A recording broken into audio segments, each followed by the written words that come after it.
Amahoro y'Imana kuri mwese nshuti bakunzi ba Radio TV umurage mwese mukomeje kudukurikira tubahaye yambu aho muherereye mu bihugu bitandukanye abari Buraya tubahaye yambu mwese muri Afrika, Canada, Amerika, Australia ndetse umwihariko igihugu cyacu ca Congo mwese abatwumva tubahaye yambo tubahaye ikaze kandi mu biganiro bya Radio TV umurage dukomeza kubageraho uko bwije nuko bukeye. Uyu munsi rero twahamagaye bamwe mu basesenguzi dusanzwe tugirana ibiganiro nabo hano kuri Radio TV umurage bakaba basesengura inkuru zitandukanye cyane inkuru zo mu karere k'ibiyaga bigari cyane mu gihugu cyacu cha Congo aho bagenda batanga ibitekerezo bitandukanye ndetse bagenda bafasha abantu gusobanukirwa n'ibibera mu karere kiwacu na cyane imurenge niho mpamvu tukunze kubahamagara kugira ngo babashe gufasha abantu gusobanukirwa no kumenya ibihabera. Twahamagaye uri hano muri Leta Zunze Ubumwe za Amerika akaba ari Ruhosha, reka tumuhe iyambu tumuhe nikaze kuri Radio Umurage. Ruhosha turakwakiriye cyane, wakwibwira abantu amazina yawe yose ndetse n'icyo ukora. Muraho neza, ni Jean Paul Ruhosha, ndi Executive Director wa Congo Today. Urakoze cyane Jean Paul Ruhosha, benshi barakuzi. Dufite n'undi mu Buraya nawe Delphin, nawe twasaba ngo wibwire abadukurikiye ndetse unatubwire n'icyo ukora. Murakoze cyane Ruhumuriza, nitwa Nyuma Rukumbuzi, kwa impamvu z'amasomo wundi mu gihugu cy'Ubuholandi aho nkora porogaramu ya doctora, nkaba n'umwanafunzi wiga bya bintu by'intambara zibera mu karere k'iwacu cyane muri Est Nord na Sud Kivu. Murakoze cyane inshuti bakunzi ba Radio Umurage, murabumva Delphin nawe so bwa mbere tugiye kuganira, dusanzwe tuganira ndetse mukunze no kumubona akunze no gukoresha Twitter aho agenda yamagana cyangwa se agenda sobanura karengane kari kubera mu gihugu cyacu cya Congo ndetse no mu karere muri rusange. Engineer Ozer Humuriza wateguye iki kiganiro kandi ugiye kukibagezaho nyuma y'intambara zimaze iminsi mu karere k'imisozi miremire. Abaturage bakuwe mu byabo baricwa, amatungo yabo aranyagwa, kugeza n'ubu ngubu ibintu bikomeje kuba nabi aho kugabanuka. Leta yagiye yizeza abaturage umutekano ndetse ugeza naho yagiye babwira yuko bagomba gusubira mu nzuri zabo bakaja kuragira matungo, ariko bagerayo bakicwa, ndetse ikanabwira n'abadamu kuba baje mu mirima yabo bagakomeza imirimo yabo isanzwe bagahinga ndetse bagasarura, ariko bagerayo bakicwa. Leta kandi yagiye isaba yemerera abaturage imfashanyo y'ibiribwa, ariko nabyo ntibibashe kugerwaho. Rero muri urwo rwego twahamagaye rero abasesenguzi kugira ngo ibyo zose tubashe kubiganiraho, turebere hamwe aho iki kibazo c'intambara mu karere k'imisozi miremire kigeze. Murakoze cyane, nabashimiraga ku mwanya wanyu muduhaye kuri iki kiganiro tugiye kuganira mu kijyanye n'akarengane cyangwa se n'intambara ziriho zibera iwacu, ubwo ni muri Congo, muri Sud Kivu, cyane Murenge. Biriho bihabera n'akarengane gakomeye shingiye ku ngewe nita ko ari ikibazo cya politike kinini. Usanga abantu bakagambanirwa na leta yabo, bakagambanirwa n'abandi babanyi, n'abaturanyi mu kwica no kumara ndetse no kurimbura ubwoko bumwe. Ibyo murabyibuka ko banyaze inka, wabivuze, banyaze nk'ijano, bisha abantu benshi, batwitse amazu, bakoze ibintu byinshi by'urukozasoni muri iki gihe gishize c'imyaka 2. Ariko noneho ubaho bigeze habi. Nubwo ubundi bicaga barasa abantu, urupfu rwose ni rumwe, ariko ubwo bicaga mbere byabaga ari amasasu barasa abantu ko bateye, ariko noneho bigezaho bakora torture yo gutemagura abantu. Iyo ako kagene ubwo bicanyi bw'iyo nivo abantu babubonye ubwo buheruka babubonye mu Rwanda muri 1994. Aho niho abanyamurenge bageze, ako niko bariho bicwa gufatwa ku ngufu, uko niko bari kwangazwa, uko niko bari kuribwa ibyabo, kandi ikibabaje kirenze ibyo byose nuko biriho bikorwa mu maso ya leta ihari. Ubwo nari nihuse kujya kuri insida iheruka yaho hapfuye haheruka gufejo aba bagore babiri batemaguwe bagiye wari wanabikomojeho bagiye gushaka ibyo kurya. Jean Paul, wenda utarabageraho turaza wenda kubavugaho nabaza Delphin. Jean Paul hari ikintu yarahereye avuga ngo aka ni akagambane ka leta. Delphin, wowe murakoze cyane. Reka maze gushimire ko wafashe umwanya wo kudutumira kugira ngo wenda dusubire turebe niba hari ikintu abantu babona bavuga. Ndabizi neza ko bigoye mu bihe bimeze gutya kugira ngo abantu babone icyo bavuga kuri biriya bintu bimeze kuriya bimaze igihe kirekire, abantu bamaze iminsi baza bavuga ariko ntibibone igisubizo.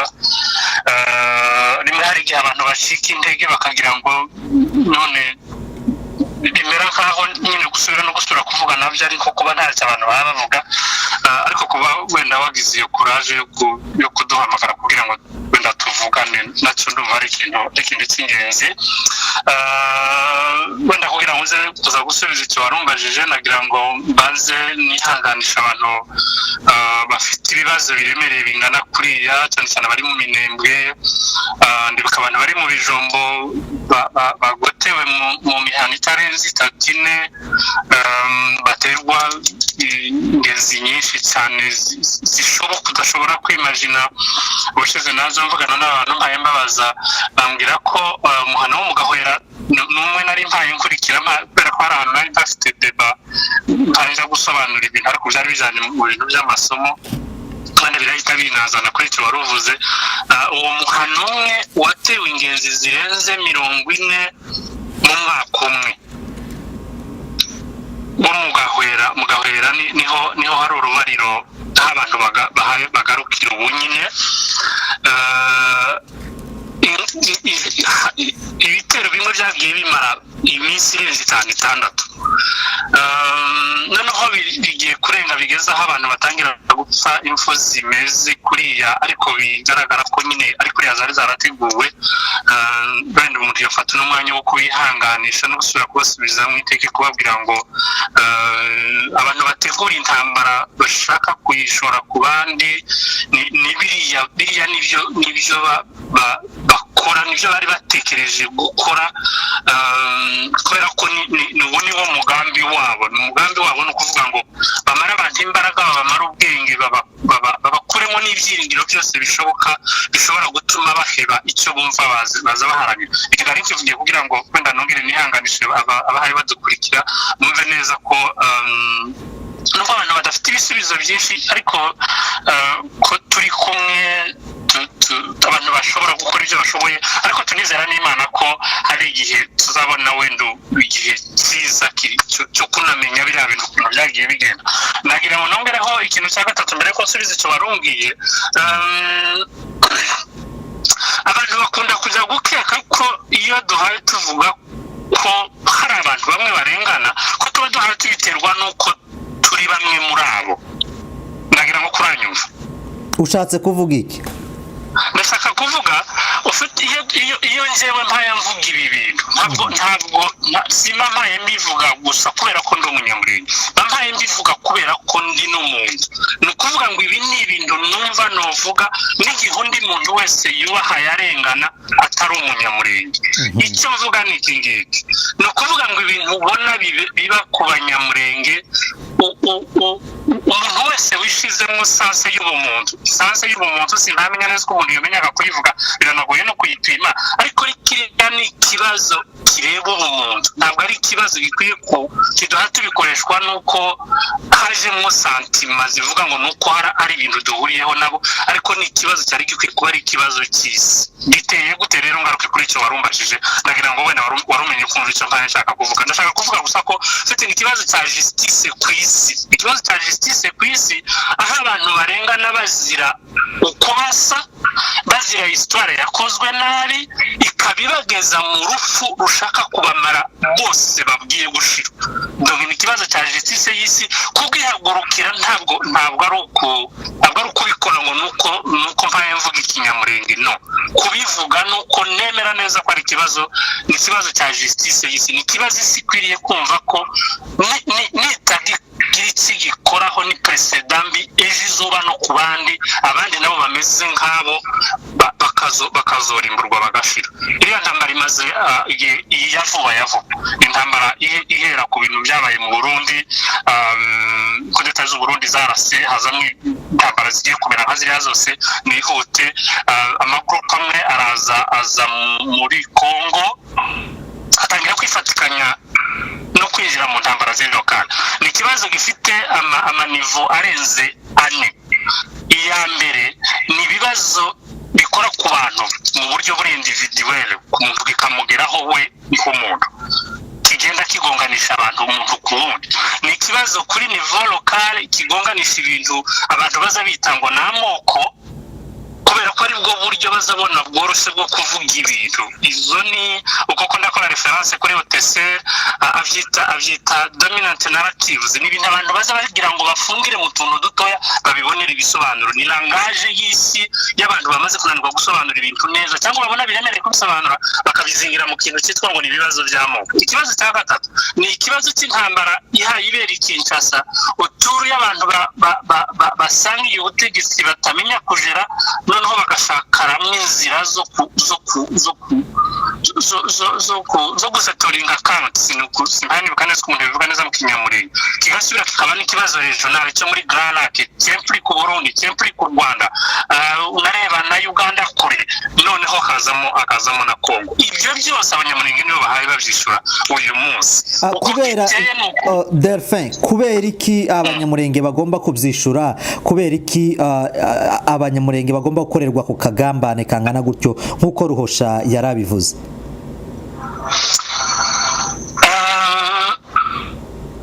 Akagambane kubatse ko abashaka kugira ibintu bakora hariya, ibyo byabo bahaye bakora buririra ahantu hari intege nkeya, baratunga urutoki ahantu babona, ahantu humvikana, ahantu intambara yoba, bakavuga bati mugende nimugire kuri. Niba ushaka ko ngisobanura wenda nuko umwanya woba utahagije, ariko ndashaka kuvuga iki kuri niveau locale. Ibyo baza bita ko ari iby'amoko ni bya bindi mayimayi bayibwiye ngo ese mwoduhereza ahantu natwe dukorera, abandi bati twobaha bahereza. Okay, ku rundi ruhande mwebwe muraduhiki, natwe turabafasha ku icyo mwumva mushaka. Twebwe icyo twumva dushaka ni ukwirukana bano bantu tukabamaraho bagashira. Nuko hari intambara zigenda zikagaruka ku banyamurenge. Tugarutse kuri Ruhosha, wumvishe ko mugenzi wawe babivuze, nawe wari ubitangiye ngo na kagambane. None ubona abanyamurenge muri kariya karere ari bo nsina ngufi ku buryo uwo ari we wese ashobora kubakiniraho ikarita? Niko mbibona, ariko kandi nanone reka mbisobanure. Arakoze Delphin yabisobanuye neza cyane. Sinzi nimba mu biganiro byanjye akenshi nkunda kuvuga ngo nakwita ko buriya muri politike bari abantu akenshi habaho ibintu bya sacrifice. Yari yabisobanuye neza cyane Rukumbuzi yakoze gusobanura uko byagenze, ikibazo cyagenze. Yakubwiye ko ari kudeta yarasi Burundi, irazijya mu Rwanda, biva mu Rwanda baraza bagera muri Congo, uko banegosiye kubona ubutaka wabyumvise uko babikoze, which is true. Nuko ubwo rero naho niho twabereye sacrifice, niho abanyamurenge babereye ikibazo cyo guhitwamo kuvuga ngo okay, nimba ikibazo kugira ngo muduhe icyo dushaka wenda ni base, na ahantu base arrière aho tuzaza duhungira. Okay, abahatuye ni bande? N'abanyamurenge. Okay, niki twakora kugira ngo tuhabe? Ni mubanze kugira ngo tuhabahe muhagire, ni mudufashe tubanze tubakureho. nitubakuraho noneho ubwo ngubwo turabaha base arrière neza byoroshe. Icyo gihe rero bigaha imbaraga ba bandi bitwa so called permanent enemy cyangwa se nabyita gute mu kinyamurenge, abanzi bahoraho ari bo mayimayi bitanabavuyeho, usanga ari ikibazo cya politike. Yabivuzeho yabikomojeho Rukumbuzi avuga ko ari ikibazo cha management imbe. Dufite guverinoma idashinga idafatika. Kinshasa hariho division iri mu rundi rwego, hariho division hagati ya president uriho n'abandi n'andi maparti yose ahari.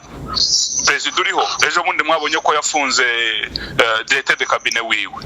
Passer master hari abandi bantu barenga 20 bari muri prison bo mu rwego rwo hejuru, byerekana ko hariho division ihereye hejuru. Ejo bundi wabonye tract iziva z'abashibirukana baruba hari. Ibyo rero byose bifatanyiriza hamwe kutagira management cyangwa se administration ishobora gukemura ikibazo yumva n'ikibazo cy'abaturage.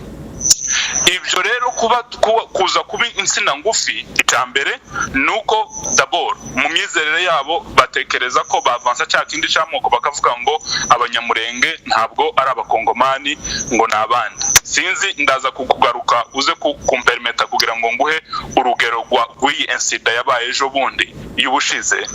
Birakwereka neza uko diru yabimeze, birakwereka neza uko gahunda yabo bayipanze n'icyo bashaka kugeraho.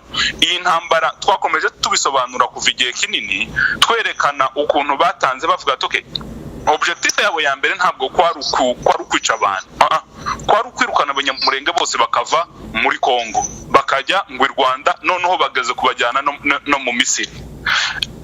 Naho ngaho nico kibazo, niko imyumvire yabari abantu baroko bahari. Alors ubakoresha politiquement bahaye inzira abemerera kubikora ibyo, akababwira ngo okay twebwe twabafasha twanafashira n'amatwi n'ibiti mu matwi kugira ngo tutumva ibyo, soit guverinoma bakayirobinga kutagira ikikora, usibye ko yari nasanzwe inafite n'imbaraga nke zo kubikora, ndetse na communauté internationale n'ibihugu by'ibituranyi yabisobanuye neza. Rukumbuzi agaragaza ko ari ikibazo cy'Afurika, u Rwanda cy'Afurika n'u Burundi ndetse n'Ubugande kure uyubirebye. Saho gusa birapfika kugeza no kuri ibi super power countries, kuko ibyo ntibishobora kuba abo bantu bose batabizi. Ari nayo mpamvu abantu bahora muri media basobanura berekana ukuntu habaho kurenganya uburenganzira bw'ikiremwa muntu buriho burenganwa. Now kugaruka ku kibazo specifically wari wambajije, batubona mu izo mbaraga nke kandi tukaba turi ahantu bakeneye. Kuba turi ahantu hakenewe bagomba gukora ibishoboka byose kugira ngo bahadukure, kandi barabikoze. Etape ya mbere yo gushaka gutwika amazu no kunyaga no kwambura barayikoze, babona ntacyo bitanze. Iyo ni imwe. Iya kabiri batangira kugerageza kwica abantu bakoresheje amasasu bisanzwe. Iya gatatu noneho bagezaho gukora genocide, gutemagura. Urebye n'uriya muntu n'ukuntu babikora cyangwa step bagezeho yo kubikora, ni step yo guhahamura, yo kubabwira ngo you have to go, ugomba kugenda, mugomba kuva hano, ahasi iwanya, ahasi iki. Mu gihe nyine nta handi bafite, sinzi ikindi kintu bakora. Hari ikintu waruvuze ngo babonye hariye muri kariya karere ariho bagomba gukorera. Mu by'ukuri nk'umuntu utazi mu Minembwe cyangwa utazi kariya karere k'imisozi miremire, Indondo n'ahandi aho abanyamurenge batuye, ubona ari iyihe mpamvu ibyo bihugu by'akarere ndetse na leta ya Kongo zahisemo kariya gace? Niki kirimo bakurikiye? Wasobanurira umuntu utazi kariya gace? Hari impamvu nka zitatu nagusobanurira. Iya mbere, hateye neza mu rwego rw'imisozi kuri kava wenda abantu bakoresha ibya gisirikare. Hari ahantu mu misozi utapfa kuza gusa ngo ukurikire umuntu mubone. Ubwo rero mu rwego rwa gisirikare hari strategique mu kuba batera, nimba ari abantu batera Burundi babikora. Iyo ni imwe. Abafite gukavaringa nawe ibintu byabo bivuye i Rwanda, ubwo deja hari strategique mu rwego rw'ibyo. Ikindi ni ahantu hatari media, hatagaragara, hatari umuhanda, n'ahantu utajyana kamera nk'iyo ngiyo uri gukoresha ngo ushike ukore interview uberekane ugirute, n'ahantu hatari umuhanda byoroshe ku buryo abantu bagerayo amakuru akamenyekana zikayamenyekana. Izo ni impamvu nyinshi zituma babikora gutyo kugira ngo babashe kuhakoresha. Bahakeneye ikindi hegereye ibihugu by'ivyo aho hose ibyo bihugu turimo byose, ibyo bihugu by'ibituranyi. Uvuye Murenge, uvuye ku Ndondo urari Bujumbura, uvuye ku Ndondo urari Kigali. So nukuvuga ngo guhakoresha nka base arrière kandi hari iyo misozi kandi hari strategique bimeze gutyo, ibyo deja ni ikintu gikomeye kuba bikoresha. Ikindi nuko ari ahantu hera, ushobora kuba mu ishamba ryo muri Kongo ukabona ibiryo bigutunga udafite igihugu kigusupplying, ukagenda ugaca amacoco n'ibindi n'imineke ugakura imyumbati ukabaho. Ibyo ni impamvu zifatika zituma umuntu ahashaka kumugihe impamvu ziwe za politiki. Yego, reka tugaruke tuje iburaya kwa Ntanyoma Delphin. Delphin, dukomeje kuvuga yuko ari akagambane ndetse karimo na leta yacu. Aya makuru yoba ari mwebwe abasesenguzi muyazi gusa cyangwa abanyamurenge b'ingeri zose, baba abaturage baba abanyamurenge bari muri leta ya Kongo baba bayazi bigacecekwa kugezaho abantu bakorerwa ku kagambane, hanyuma abakozi ba leta bagakomeza bakora mu nzego za leta, baba abasirikare ndetse n'abakina politiki? Nagira ngo uzanyemera ko ngomba kwitara rumuriza. Yego, nta kibazo rwose. Narengeje ngo maze nsubire inyuma kandu gatoya wenda kugira ngo kaze gufasha abahaye badukurikira gusobanuka neza. Iyo duhaye tuvuga ko hari ahantu abantu bashaka kuhagira base arrière, ntabwo abahaye batwirukana bashaka base arrière ngo bazohagume, ahubwo kiravuga iki, n'abantu baje bashaka aho bakorera, noneho kugira ngo babone aho bakorera abo basanze babakire, barababwira ngo ikindi cyose mwumva mwebwe mudusaba kubafasha natwe turemera kukibafasha. Reka mbe pratique mu majambo yumvikana. Umufano wa Red Tabara yavuye i Rwanda yaje kwinstara hariya, ifite projet zayo nyinshi zirimo no kujya gutera Burundi, aho ihaya yihuza na Mayimayi. Barababwira bati twebwe dukeneye ahantu twuba kugira ngo tuhakorere ibintu byacu dushaka gukora izo projet zacu zirimo notama no kujya gutera Burundi. Ariko ntugire ngo iki kintu kimeze nko kurota ukaryama nijoro. Ni negotiation zikwiye kuba zarakozwe igihe kinini cyane, iminsi myinshi, semplice n'abandi bantu benshi. Ubwo nibwo buremere bwa mbere ngira ngo abantu baze kumva batagira ngo turavuga ibintu wenda tukagira nkaho byoroshye. Icyo ni icyambere. Ni kuvuga ngo habaye ibiganiro binini cyane byakorewe ahantu henshi mu nzira nyinshi, ndetse byazanyemo n'ifaranga nyinshi kugira ngo abantu bemere. Noneho bakababwira bati twebwe turashaka kuguma hano, mwebwe n'iki mwumva twabafasha. Abandi ba Mayimayi bakavuga bati ufite nimwe twari twarabuze imbaraga zidufasha kwikiza abantu dushaka kwikiza batuye hano, tutemera ko ari abatuye hano. Ndagira ngo kwibutse wenda n'abahaye batwumva bashobora kuba bumva ikinyamurenge atari abantu bahariya cyangwa atari n'abanyamurenge, kubera ko inyamurenge ni kivuga abantu bari mu Rwanda n'abari mu Burundi na Uganda, hari abari mu byomve n'ibice bitoya bya Tanzania. Aho hantu bahaye birukana abanyamurenge, abapfu rero barasubira bakahatura. Donc ntibashaka tere yo kubakamwo amatante no gushyiramo ibibuga by'indege no gushyiramo imbunda ziza zirasakure. No, ibo barashaka aho bakorera amantrenema yabo n'ayo maproje yabo, noneho bano bantu baturanye n'abanyamurenge bakabafasha kubatiza imbaraga zo kwirukana abanyamurenge. Ni ukuvuga ngo ikintu cyonyine gituma Mayimayi yemera guhura na Red Tabara ni uko Red Tabara batiza imbaraga zayo mu kwirukana abanyamurenge. Ariko hantu baraguma bakahatura. Mu Kabangwa hatuye Ababembe, mu Kamombo hatuye Abapfurero, ku Kanihura hatuye. Aho ni ahantu birukanye kurwanya abanyamurenge bose mu bijombo kwa Muzehe Mutumisi. Mu bijombo ubwo mvuze abantu bahazi niho mu bijombo centre ni niswi ifite n'amateka manini barahatuye, ariko abanyamurenge ntibuhabira. Ni ukuvuga ntibashaka kwirukana abantu ngo babe birukanye n'andi moko, no, barashaka kubona aho bakorera ibyo bashaka gukora byabo, ariko babandi bahaye bakorana nabo bakababwira bati en contrepartie ubwo niko kuvuga gute, ku rundi ruhande namwe nimuduhe iki nimuduhe zino mbaraga zidufashe kwirukana bano bantu, kubera ko twari twarabuze uburyo tubirukana, noneho igihe ni iki ngiki. Okay, wazaga rero ku kibazo nakubajije. Aya makuru arazwi n'abantu benshi barimo n'umukuru w'igihugu cya Kongo amaze kwakira abanyamurenge ingenzi zirenze 3.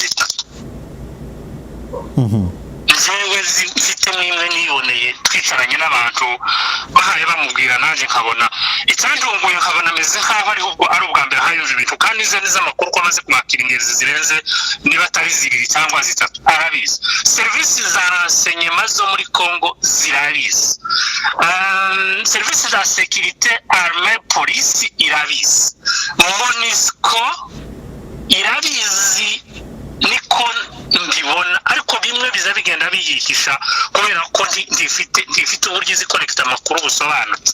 Noneho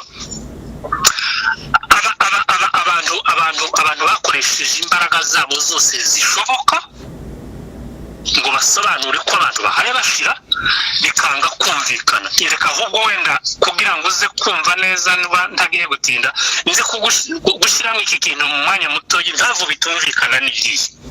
Impamvu ya mbere ituma bitumvikana ni uko abarwana intambara bayiteguye kuva kera.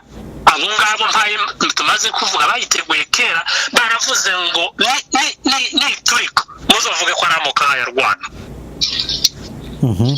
Uracyanyumva? Sinzi akantu kari kaje. Turakumva cyane. Bayita izina ribi ku buryo ayo niyo makuru azagenda no muri za MONUSCO na hehe bakavuga ngo ni amoko y'arwana n'ayandi. Donc nimubanze mureke amoko azumvikana. Icyo ni kimwe. Icya kabiri, abantu babwirwa ntawuzi niba bafite ubushobozi bwo guhindura bino bintu. Ndavuga leta ya Kongo, ngira ngo ruhosha yamaze kukivuga. Umuntu yovuga ko ku kibazo kibera turi abanyamurenge kwiyoreka itahaba, nagira ngo kuranyumva. Turakumva neza. Ufite iyo leta igira ahantu hamwe iba nka Gombe na za Kerihe, aho hantu iyo leta irahabi zikora, ni nabwo baza babona n'ifaranga zo kwiba. Ariko aho haba leta, ufite muri iyo leta itahabaga bariya ntibaba barabonye ibyo biba. Ni ukuvuga ngo iba Gombe ariko ahandi ntihaba. Niba hari n'ahandi yo biba ntazi wenda aho bahitwa hamwe ni Ditu, ariko ko ndakeka ko nawe itahaba cyane, ariko ku kibazo kibera hariya leta ntihari. Ntayihari pe. Delphin, wo bisobanura gute ko leta idahari? Vital Kamerhe yarayigereye hariya mu Minembwe ari kumwe na ba Minister Azarias Ruberwa, baje hariya barahagera. Kamerhe arababwira ngo nibasubire bagende mu masuri yabo baje kuragira, bagiye kubacungira umutekano. Ibyo bintu wo bisobanura gute Delphin? Uretse delegation ya Vital Kamerhe amaze kujayo amadelegation z'abagenerale bazabagenda batari munsi ya 3-4, ingenzi zirenze 6. Guverineri amaze kuhasura wa Sud Kivu, uwitwa Jean-Pierre Lacroix, sous-secrétaire général wa Nations Unies aux affaires en maintien yo kurinda amahoro, yagiyeyo.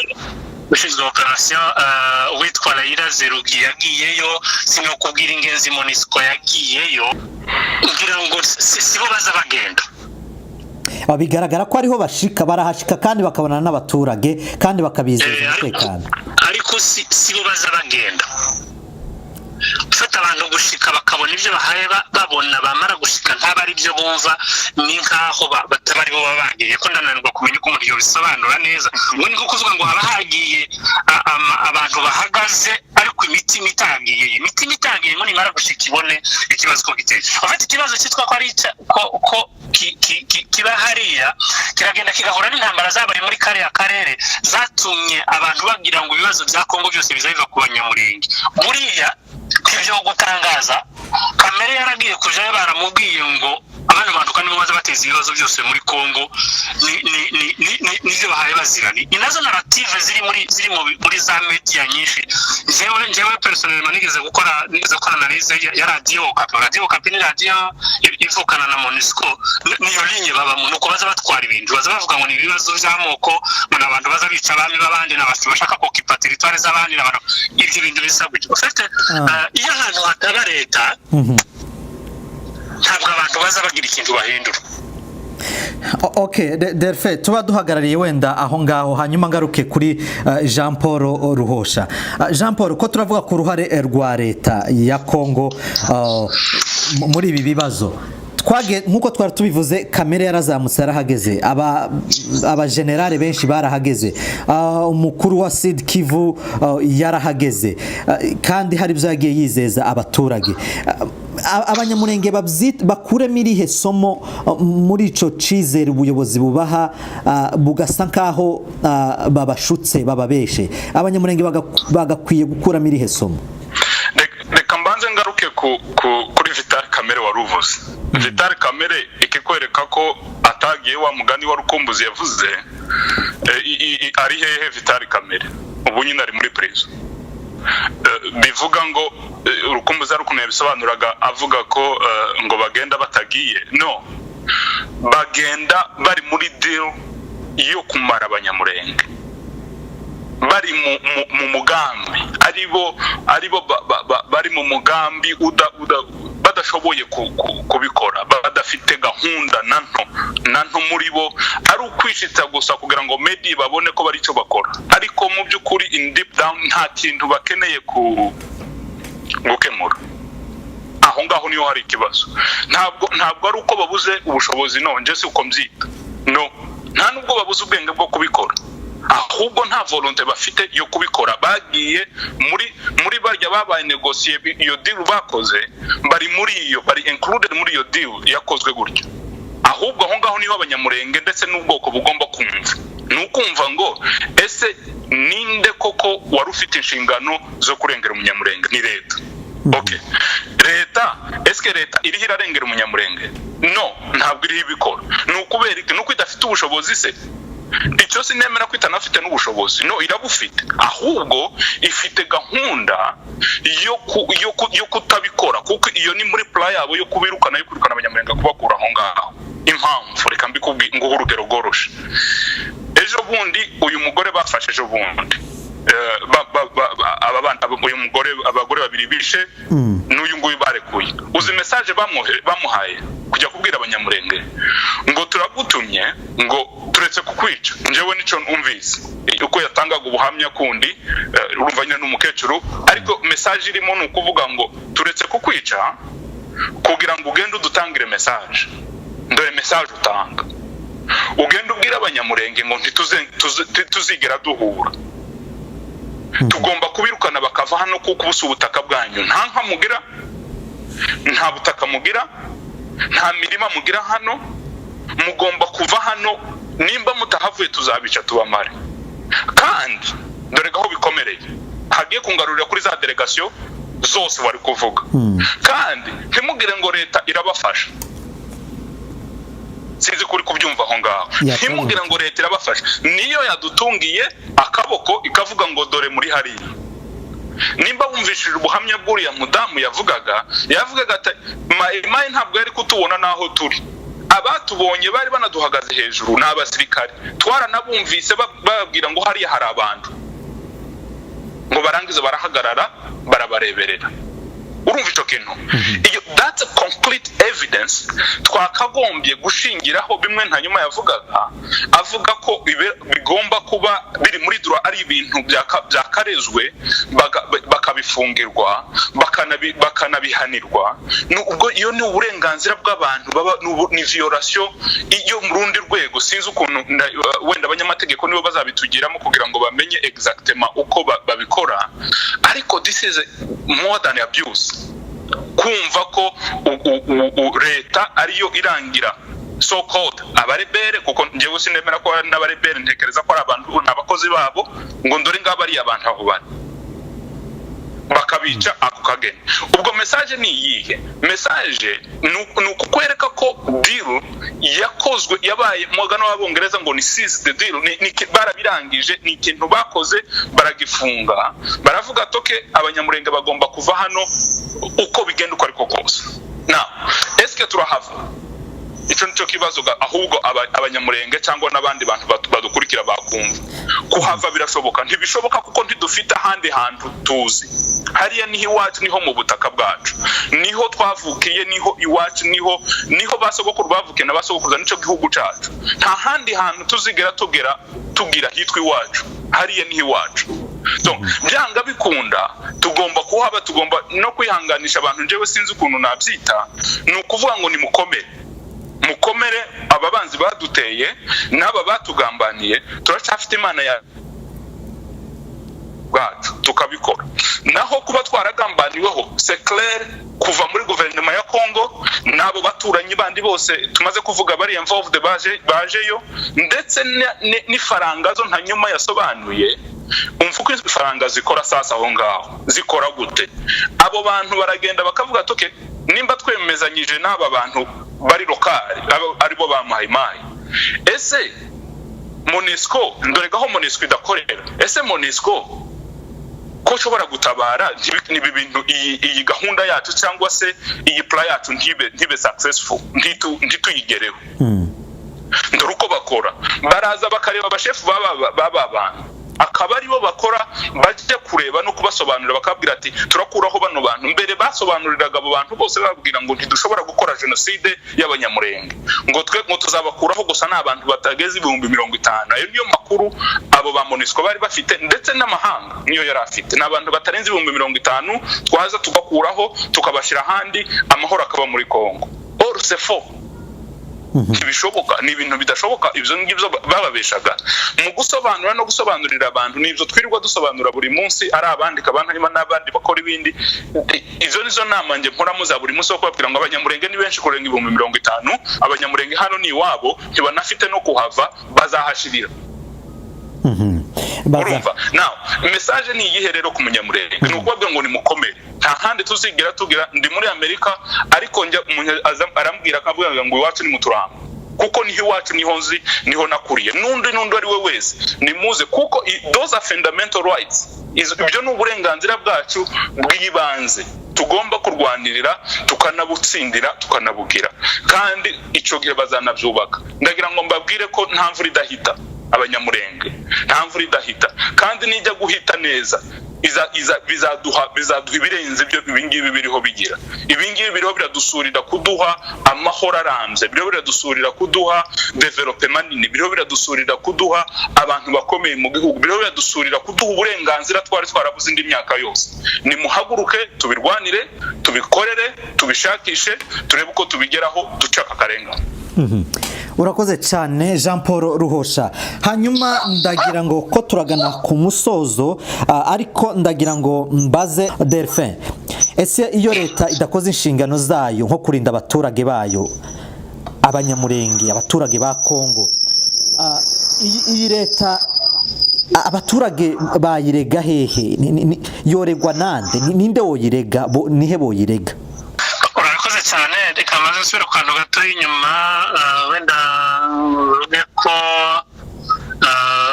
bariya abantu bose basuye mu Minembwe, ntabwo nkeka ko bose bari muri iyo deal.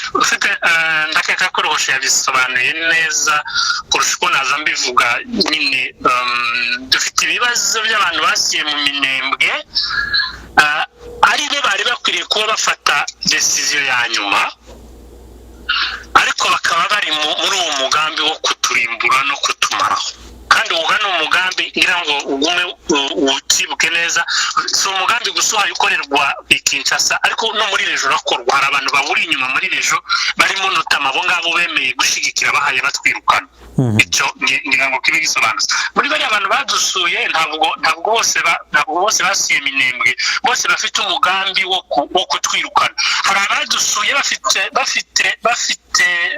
bafite umutima mwiza wo kumva bamara gushika ibyo babonye n'ibyo batanze hanze nk'amakuru yagenda yagiririya akagonga akagwa muri ya komplo yo kutwirukana ntaboneho atambukira ko ndagira ngo abaye badukurikira batagira ngo umuntu wese wagiye gusura mu minembwe wese yari afite umugambi wo kuza kuturimbura no kudukuraho ntabwo ari uko bimeze barimo ndetse n'abantu badusuye barakoze eforo nyinshi kugira ngo biriya bibazo byumvikane bikaba byarananiwe kumvikana. Ikindi naringize ngo mvuge ndakeka ko aha niho icyo wambajije ni uburyo leta iregwa ariko reka ndagira ngo nsubire kuri iki ngiki ufite hariya niho iwacu ariko hariya ntihabaye iwacu gusa kubera ko twameze mu gitaka hari abantu bahitangiye barwanye n'intare kugira ngo tuhabe hatabaho ari mu kibira kitagira ugituye baritanga dufite kaza abantu bishwe n'intare ndagira ngo njyewe nawe tugeze kukivugana umunsi umwe dufite abantu bitanze baharwanya intambara nyinshi iyo myaka yose tuhaba ari iwacu honyine tukagira ahandi imyaka irenga 100 iza kugeza kuri za 400 ntidukwiriye guterwa ubwoba gusa ngo nuko leta yakivuze neza ruhosha ufite iyo leta nyine irahari yo kurimba icyo yokora no kurimbura abantu kuba kiza byose ntakeka ko yogikora icyo ishoboye nyine no kurimbura abantu no kubamara ariko kubera ko biterwa n'abo bantu bamwe baba barimo ni ukuvuga ngo aho ni iwacu iki kuba twaramaze kumenya ko noneho na leta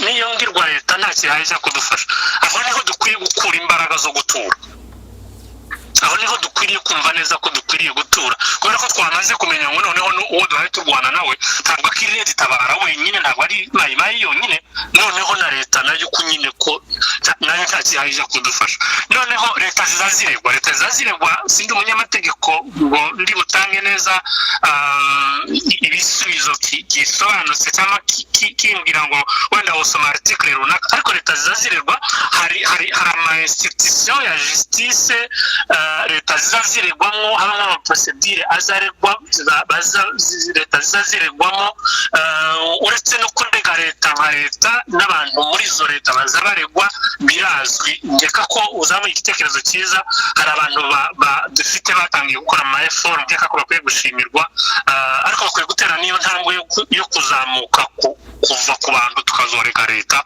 ndagira ngo cyo bari ikintu cyiza ariko ndakeka hari koti iba hano The Hague ariko itari ICC bazayita ngo ni ndaza kureba neza nisura kuyibona wenda n'ingaruka ndayikubwira ariko irahari iza yakira ibirego leta zarezwemo leta zizaziregwa uretse no kuzirega dushobora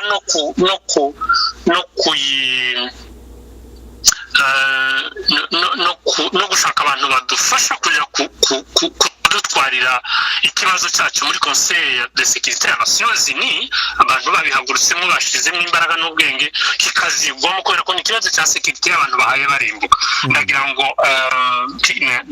nagisobanuye wagisobanuye hanyuma nari mvuze ngo mu mwanya radio TV Umurage yagiranye ikiganiro ishami rya Minembwe yagiranye ikiganiro n'uyu mubyeyi wari watetswe ajanwa mateka na mayimayi mwumvishe urugendo rwiwe uko byagenze ndetse nuko bariya badamu bari kumwe bishwe. Jean Paul wabyumvishe wabitegereye hari ukuntu yagiye avuga uburyo abasoda aribo baranze aho bihishe ndetse avuga n'uburyo leta abasirikare bagiranye ibiganiro na mayimayi ndetse n'abari abaturage bari bagiye gushaka imirambo basaba leta ngo ibafashe iyo mirambo iboneke bagiye batanga ubuhamya bw'ukuntu ingabo zagiye zivugana na mayimayi ku Combo hagati aho ngaho iyo mikoranire ya ziriya ngabo n'uriya mutwe wabicanyi uhaye utwige iriya mikoranire urayivuga hiki niyo nasobanuye nindaje natanzeho urugero nico kikwereka ko kugira ngo wenda ngaruraho navugaga ko abantu benshi ntabwo abantu bose wamugani nk'uko Rukumbuzi yari yabivuze bagenda bagiye kudusura hariya bari muri gahunda yo kutwica ariko abenshi muri bo nibo bari ba acteurs b'ibyo ntabwo ari bose, icyo ngicyo niko kimeze. Ikindi abo barimo nibo bafite nicyo ikibabaje gikomeye, abo bagiye bamwe barimo nibo bakomeye mu gihugu, ubundi bakabaye barafashe batanga ordre ikaba yakurikizwa, ibintu bikaba byakurikizwa bigakemura ikibazo. Ubwo rero biravaye, umwera ukwira hose uva bikuru, uko niko bimera. Ni ukuvuga ngo abo bantu, abo basirikare bari hasi niyo ordre bafite, ntibafite ordre yo kurasa mayimayi, ahubwo bafite ordre yo gukorabora na mayimayi. Ubwo nicyo bikwereka. Noneho ubwo buhamya bw'uyu mugore buraza ka evidence ikwereka ngo koko ya leta niyo iriho twica. Nimba wumvise ubuhamya bw'uriya mugore, ya leta niyo yakubwiye neza, yavuze ko uriya mudamu avuga, yavuze ko ababaranze ari abasirikare bakabereka aho mayimayi iri, niko yavuze. Icyo ni kimwe. Icya kabiri, aho babiciye babica, abamaze kubica baragiye barakomeza baragenda bahisha, abasirikare bari basigara bahisha intumbi zapfuye, iwe arakomeza aragenda geriyo yakagiye. Umunsi negociation yo kumugarura bahamagawe kuri telefone na general, wakwibaza ngo se yakuyeho contact z'abarebere. Urumva n'abantu, ubwo birakwereka nyine collaboration bafitanye. Ati muze noneho duhure tumubazanire, araje bagiye guhura. Amara ati no, ati ntabwo turi mu tufata uwo muntu ngo tumushire bari abanyarwanda bamenye ko ari twe twabatanze, ari twe abasirikare twatanze abantu kugira ngo bapfe. Dufite ubwoba ko nitubajana bari buturase mu nzira. Ni kuriya mama yavugaga, bamusubizayo. Niyo mpamvu yongeye kujya kurara, ni ukubera ko abasirikare bagiraga ubwoba bwo kuza nabo, kubera ko bazi ibyo bakoze byo kumuzana. Ubwo rero birakwereka collaboration iri direct, kubona baza bakagirana inama mu maso ye, bakavuga ukuntu operation zimeze, bakamuha message iri claire, bakamubwira ati ntimwetekereze ko mufite leta, mugende hano si iwanyu, ntanka muhagira. Ibyo nabivuze nongera kubisobanura, nta na kimwe muhafite. Ibyo birakwereka nivo y'ikibazo kwingana. Ni ukuvuga ngo mu nzego za leta nkuru muri ho nivo babirimo. Ni ukuvuga ngo kugera kuri mayimayi ikorana na leta. Uko mayimayi yatumye uyu mumama, yaramubwiye ngo ugende ubwira abanyamurenge bene wanyu ngo hano nta mirima muhagira, nta nka muhagira, nta butaka muhagira, mugende muji wanyu mu Rwanda. Ntabwo twebwe tuzigera duhura n'abanyamurenge. Niyo magambo yakoresheje. Aragenda ngo ashike, bamujana mu abasirikare bamujanye. Sinsubira mu byo yavuze byose, ariko ndora abasirikare bamuvanye aho bamuvanye, bamuzana bamujana kwa general. Uriya general uhari, general aramuhata, arambwira ati se kwaba abantu bambwira ko hari message baguhaye, ni message nyabaki? Ibyo question mark. General yabwiwe n'iki message? Kubera iki yansista ko iyo message uwo mugore agomba kwitanga, uwo mama agomba kwitanga? Icyo nacyo ni ikindi cyo kwigaho. Ese iyo message yashakaga kwitanga kugira ngo dukure mwiki? Ese wumvishe message yariyo? Message no kuvuga ngo izi ngabo ziri hano ntabwo arizo zaje kubarinda, nizo ziturange, kandi izo ni ingabo ze. Ni gute generale ashaka ko iyo message itambuka imuvuga gutyo, ivuga ingabo ze gutyo, ibwira abaturage yitwa ko yaje kurinda? Urumva icyo kintu?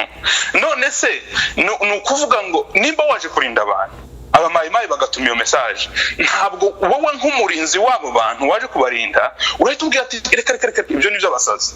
Ariko siko yabikoze.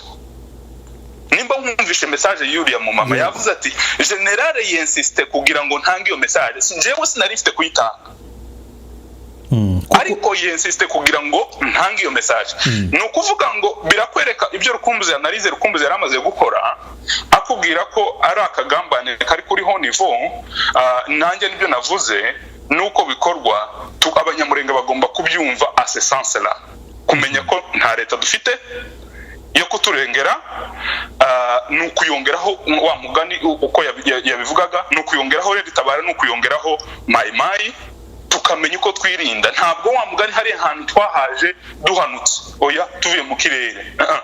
Hari abaharwaniye, hari ababyeyi bacu bahapfiriye kuri buriya butaka bagira ngo tuhabe, hari amaraso yahaviriye kugira ngo tubeho, tube hariya tuhagirira agaciro. Ibyo rero nibyo tugomba gushaka no gushakisha, naho leta yo ntayo dufite. Uko kuyirega ko tugomba kuyirega uko bishoboka kose, ariko nanone nyine akimuhana kazi imvura ihise. Ibyo sibyo tugomba gutegerezaho. Umunyamurenge wese agomba guhaguruka akumva ko aricyo tugomba gukora kirengera iwacu. Urakoze cyane. Hanyuma Delphin, wafungura umurongo wawe. Hanyuma Delphin, abantu benshi bagiye bavuga kuri iki kibazo, bavuze ngo ni ubutumwa ababicanyi batanze kwica abagore. Abanyamurenge bakavuga ati, bamwe mu basesenguzi twage tuganira bakavuga ngo ni ubutumwa mayimayi hayitanga yuko jenoside batangiye kwishira mu bikorwa, bica umwana, bica umudamu, bica umusaza, bica umugabo. Wewe wabyakiriye gute? Urabyumva gute n'ibyo bitekerezo abantu bari bavuga? reka amasubire wenda namwe mbihanganishe, reka ko biragoye ku bantu babonye uretse ayo majambo y'uwo mubyeyi yakoresheje, bashoboye kubona bamwe mu mafoto. Ndabizi ko hari abantu bakeya bayabonye y'uburyo bano bantu bishwe. Bifite agahinda gakomeye, ariko nyine biratanga mesaje ya nyuma, ivuga ngo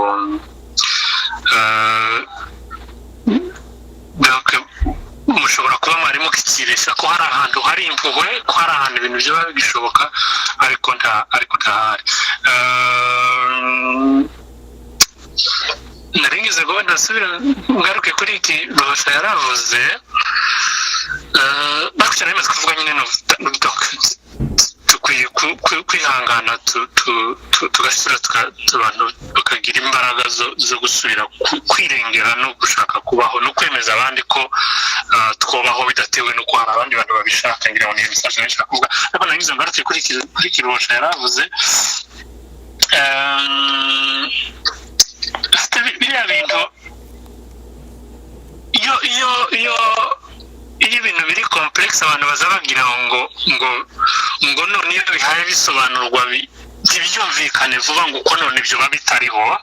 Ndashaka kuvuga iki, hari abantu baza bakeka ngo ariko ni gute byo ukunda ko noneho mwebwe mugambanirwa na leta, mukagambanirwa na mayimayi, mwamara mukagambanirwa n'ibihugu muturanye, bikaruha bikohereza n'abo bantu b'abarwanyi baza kubarwanya. Isi ibyo bintu biza bikorwa gute?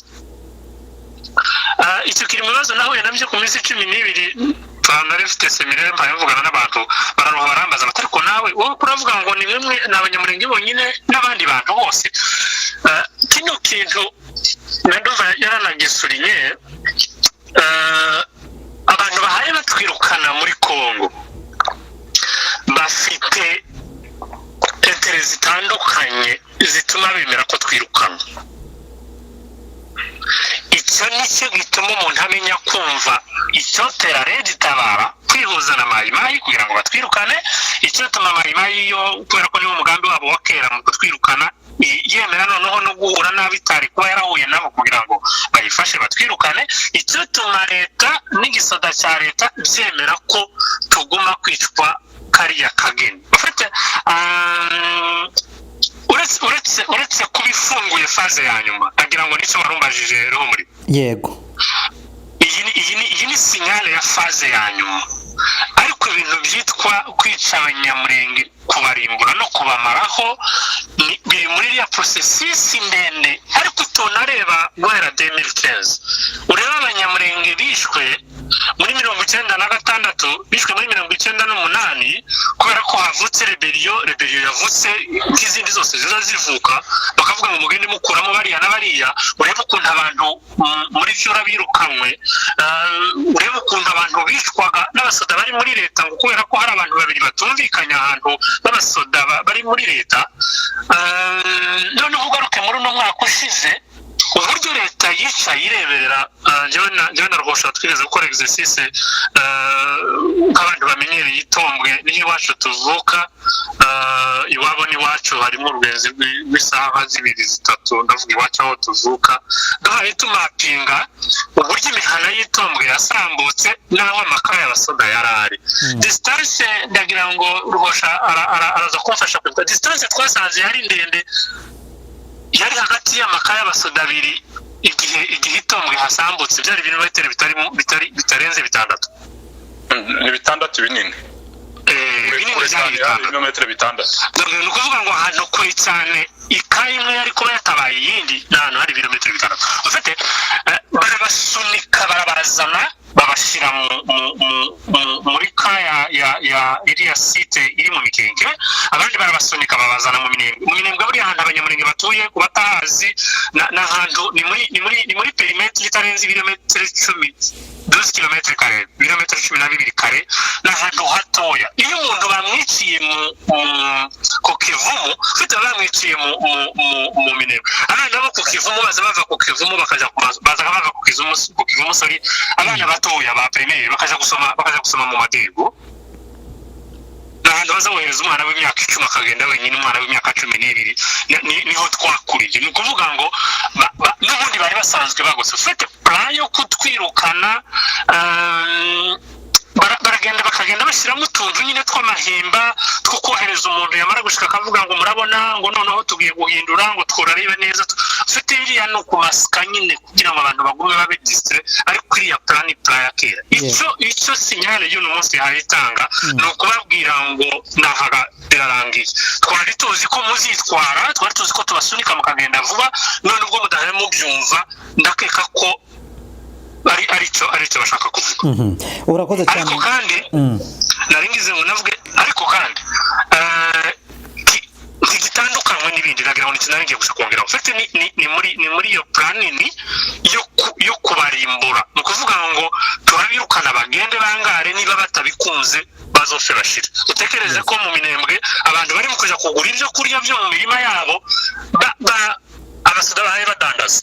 Turi kuganira na Ruhosha Jean Paul umukuru wa Congo Today ndetse na Delphin Ntanyoma akaba umushakashatsi ndetse akaba n'umwanafunzi muri Hollande nkuko yabitubwiye. Delphin, reka ngaruke kuri Ruhosha noneho tuje ku ruhare rw'abanyamurenge muri iki kibazo. Muri ibibazo byose twagiye twumva inkuru zitandukanye. Maître Honorable Moise Nyarugabo yaravuze ku maradiyo avuga kino kibazo agisobanura kandi yagiye na delegation baja mu Minembwe bakaja kureba uko ikibazo cifashe. Ba Honorable Noke baravuze baragisobanuye. Delphin Ntanyoma yaranditse yaravuze ku maradiyo yaragisobanuye. Congo Today yaranditse yagiye ku maradiyo ku TV muri Leta Zunze Ubumwe za Amerika ndetse no ku yani ma office yarabisobanuye. Za Mahoro mituwate z'abanyamurenge hirya no hino zagiye zibisobanura. Ibyo bintu byose ntaco byatanze. Ubu nyine abanyamurenge niki basabwa noneho bahindure iki kugira ngo kino kibazo kibashe guhagarara. Uruhare rw'abanyamurenge n'uruhe Jean Paul? Nabikomojeho mbere mu kiganiro cya mbere niho nagucira umugani ni akimuhana kazi imvura ihise. Abo bantu bose ibyo bakoze mu byo bakoze ni bakoze ikintu kinini.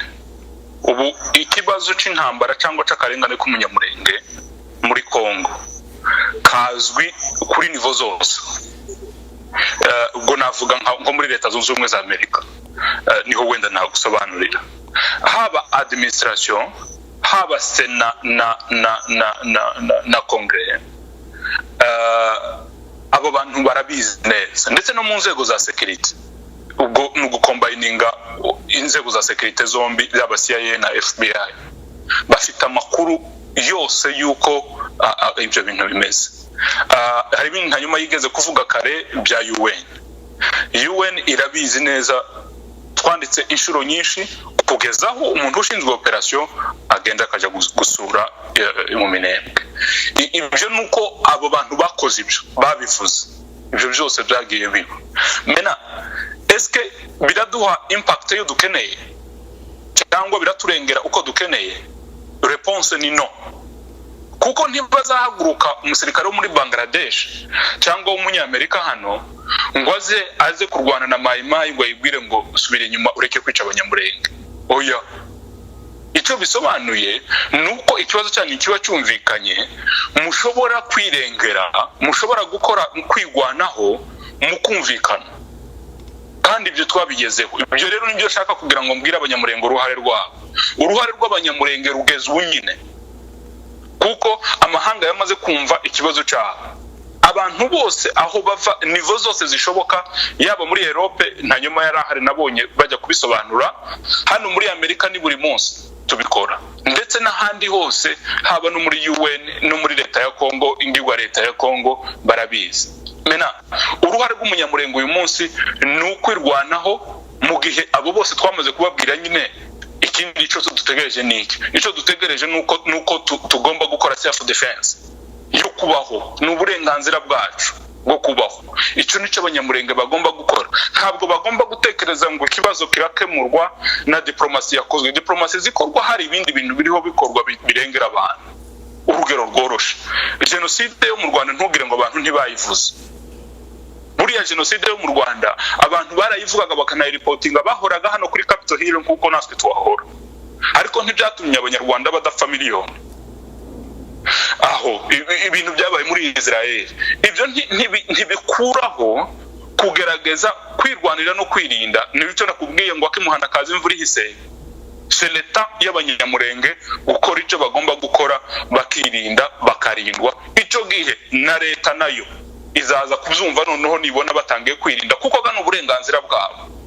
hano muri Amerika nibyo baza bita I think ko ni second amendment hano self defense ni second biri muri constitution ya Amerika nta muntu wakubwira ngo ntiwirwaneho ngo utege ijosi upfe bagutemagure kuriya mwabonye ari amafoto ameze oya hagomba kubaho uruhare rw'umunyamurenge rw'umusirikare w'umunyamurenge uri muri leta wumva neza uko ikibazo kimeze ubona akagambane onivo yako tumaze kugasobanura umwana wese w'umunyamurenge ahari ubona akagambane kibyo ko bigenda inzira zose tuzacamo tuzicemo ariko twirengere njyewe sinzi ko hari andi magambo umuntu yabwira abanyamurenge arenze kubabwira ngo tugomba kubaho whatever it is tugomba kubaho kandi nigeze kukubwira mu kiganiro twagiranye ndakubwira ngo nta na rimwe imurenge hazarara hatariho umunyamurenge and we have to remain tugomba kuguma kuri ico kintu cyo kuvuga ngo ntabwo imurenge hazabaho hatariho abanyamurenge leta yadufasha itadufasha amahanga yadufasha atadufasha tugomba kubaho kandi ibyo si rebellion kandi si ikino n'uburenganzira bwacu duhabwa na constitution ya Kongo ndetse n'uburenganzira bw'umuntu ubundi leta ya Kongo yakabaye ubundi mu nshingano zayo zikomeye kurengera minorite ni priority ni cyihutirwa kurenga ibindi ariko kuva noneho ari yikora ibingibi hagomba kugira igikorwa tugomba kumenya ko tutagomba gutega agakanu mu dushiri icyo niyo ndakubwira abanyamurenge naho kumvikanaho byarumvikanye ikibazo cyabo kizwi bose nta wabizira iyo niyo message nindaga gutanga urakoze cyane Jean Paul Ruhosha Delphin wamwumvishe Jean Paul yakomeje kugaruka ku mugano uvuga ngo akimuhana kaza imvura ihise Delphin aba bantu bose simba subiramo navuze bagiye bakora nawe uri muri abo ngabo bagiye batabariza ubwoko bandika ubinyuza mu nzira kimwe nuko nabandi babinyuza muri izo nzira batabaza noneho bigeze ku uyu munsi wa none mwakomoje kuri iki muvuga ngo birasa nkaho ari finale yaba bicanyi yo kuturangiza kuba batangiye gutema abagore bakabacocagura none finale y'abanyamurenge ni yihe murakomeza iyi gahunda yo gukomeza gukomanga kwibutsa abo mwabwiye umunyamurenge ni uruhe ruhare rwiwe mu kugira ngo abashe kwirengera ndetse abashe kubaho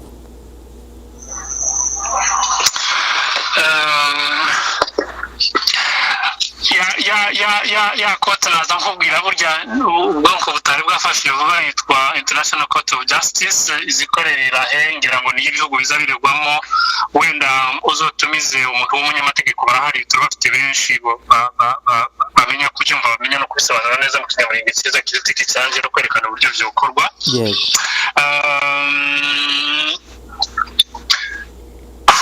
hari abantu bakoze ibintu bikomeye kugira ngo uno munsi tube tukiriho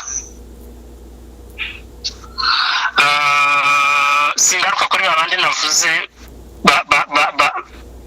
baremye aho tuba kubera imbaraga zabo uzi ko bariya bamwe bazaga barwanisha icumu nuko nituvuga abantu batoya b'ikigihugu bamenye n'icumu n'icyari cyo ariko ni igikoresho cyoroshe bazaga bakoresha kiza kwereka ko umuntu aba afite ubwitange bukomeye kuja kurwana n'intara akoresheje icumu dufite abantu batoya bitanze muri no myaka ya nyuma ngira ngo abantu benshi bo barababonye bamwe bagiye banabizira nyine bagatuko tutamenye uko zigenda zimera ariko baza bitanga kugira ngo tube hariya hantu reka nanjye ndeke gusubira muri abangaba waruvuze ariko naringize ngo nkwibutse hari abahungu n'abakobwa hari abagabo n'abagore hari abasaza n'abakecuru bari kuri front reka nari nkoresheje front game bari hariya hantu barimo babandi nari nkubwiye imihana yabiziterwa ingenzi 40 mu gihe cy'umwaka ku buryo intambara zamaze hamwe zagiye zimara amayinga zikamariyinga abantu baterwa igitondo n'umugoroba ufite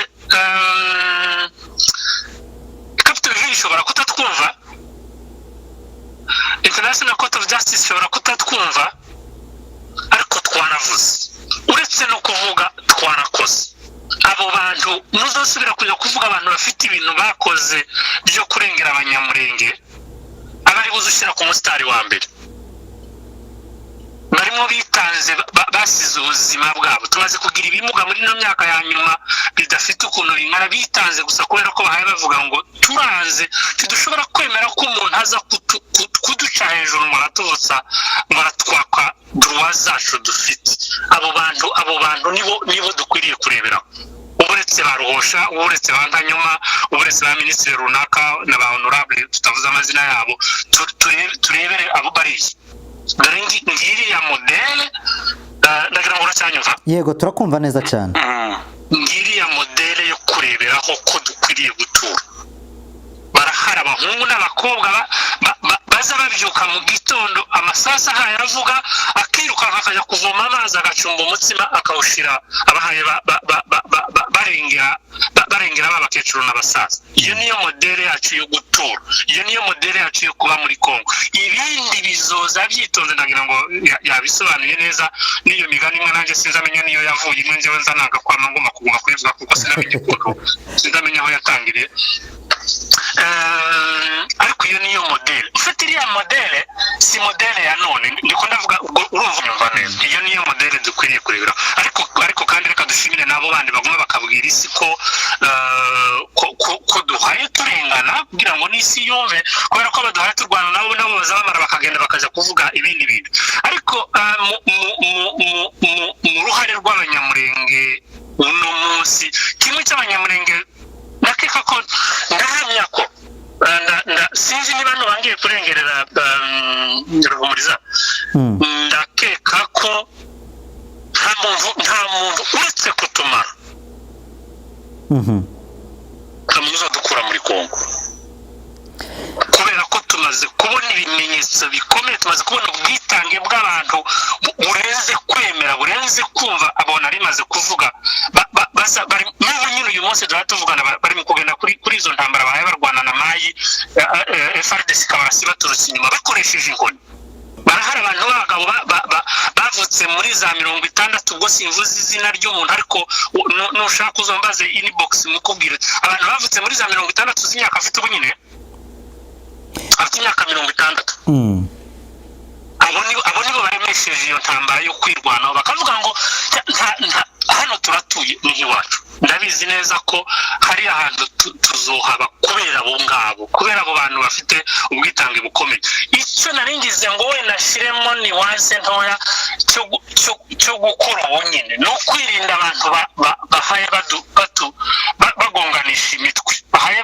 bazanamo ufite intambara z'iki gihe n'izindi za kera zose zimwe tutari tuzi zizanamo n'amakuru y'amapropaganda n'amaintox kubeshya abantu kubesherana kuvuga ngo runaka niwe wagize gutya ayo niyo makuru yo kwirinda ariko ndahamya nabyo ko ibyo ngibyo tumaze kugira abantu bakomeye bazi ubwenge bazodufasha kubitambuka kubera ko iriya hariya ni iwacu ufite hariya ni iwacu ya urangije neza kandi uvuze neza cyane hariya ni iwacu na Ruhosha nawe yigeze kwivuga ko nta na rimwe buzira umurenge hatari umunyamurenge icyo ni icyizere n'abari ku rugamba wari ubivuze neza abatabazi rwose turabashimiye hari abo uri mu kubona baraswa 3-4 akagaruka agasubira ku rugamba yararwaye agakira agasubirayo akaraswa inkubwe zigera kuri 3-4 turabashimiye cyane